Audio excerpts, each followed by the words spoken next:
দুই আদিবাসী ছাত্রীকে বাড়ি ফেরার ইভটিজিং ও হাত ধরে টানার অভিযোগ। তার জেরে এবার 14 নম্বর জাতীয় সড়ক অবরোধ করল গ্রামবাসীরা। ঘটনাস্থলে পুলিশ আধিকারিক আক্তার আলীর নেতৃত্বে বিশাল পুলিশ বাহিনী। প্রায় ঘণ্টাখানিক চলার পর অবরোধ ওঠে। বিক্ষোভ প্রদর্শনকারীদের অভিযোগ, আজ দুপুরে দুই ছাত্রী কোচিং ক্লাস সেরে বাড়ি ফিরছিল। চিনপাই পেট্রোল পাম্প থেকে ওই দুই ছাত্রীকে উত্তপ্ত করে দুই যুবক।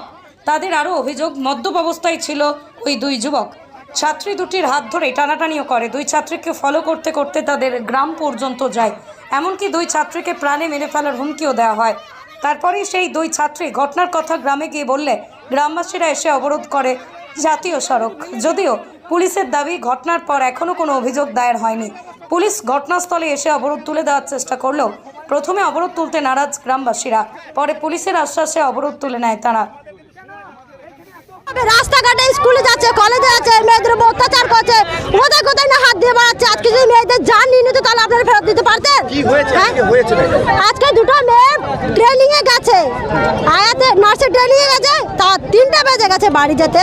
তো বাড়ি যেতে দুপুরবেলা ওই রাস্তায় নদী যাওয়া আছে, ওই রোডের দিকে ছেলে মেয়ে ফলো করে যাচ্ছে, গিয়ে পরে হাত ধরাধরি করছে, কত না কি করে দিয়েছে ছেলে মেয়ে, কান্নাকাটি করছে মেয়ে দুটো, কিছু বলতে পারছে না। গলায় চুরি বসে আছে, বলছে মেরে দেবো, পরবর্তী তোদেরকে দেখলে তোদের জীবন নিয়ে নেবো।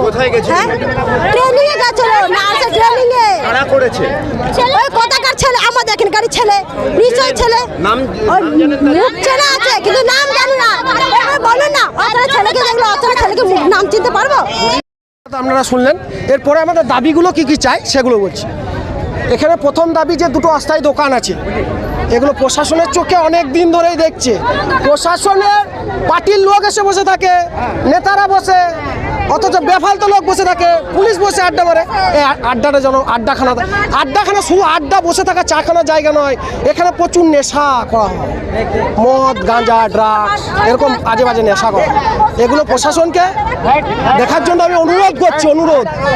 অথচ এইখানে পুলিশ ওই ওদের সাথে সিগারেট ভাগ করে খায়।